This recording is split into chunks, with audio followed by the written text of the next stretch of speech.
My name is Doug Belshaw, I work for Jisc infoNet, and this is the Open Educational Resources infoKit.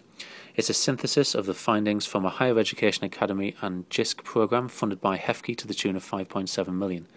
The infoKit is very easy to navigate. It's got tags on the front page which you can dive straight into.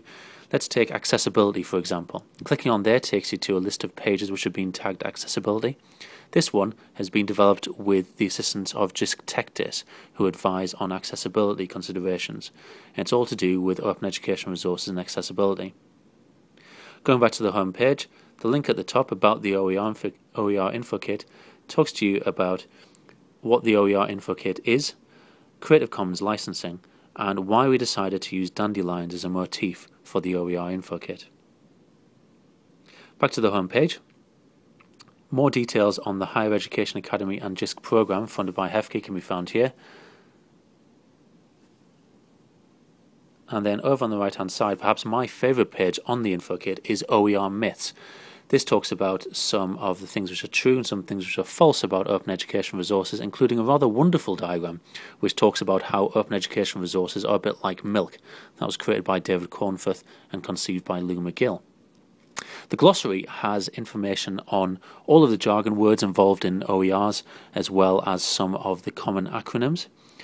And the management section on the right hand side here, well, that contains information about the business case for OERs. Why would you want to release OERs as an institution? Talking about the business case for that. Again, the learning and teaching part has information about OER use and reuse. You might be an academic, somebody who's involved in learning and teaching, thinking about why you'd want to release your resources as open education resources.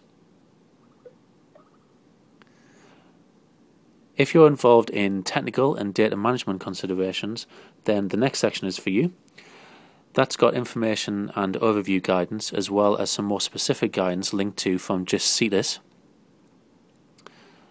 And finally, if you're involved in the legal aspects of OER in your institution, then there's some advice by Jisc Legal, some legal information about copyright, IPR, and various legal aspects which your consideration needs to take consideration of.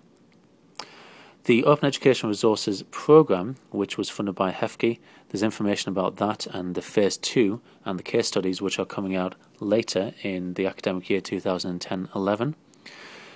The pilot program, including links to the specific projects involved in Phase 1, are linked to at the bottom, as well as all of the pages which have been lovingly tagged by Lou McGill.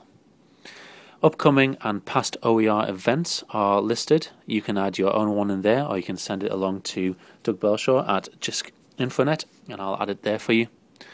And that is the OER infoKit.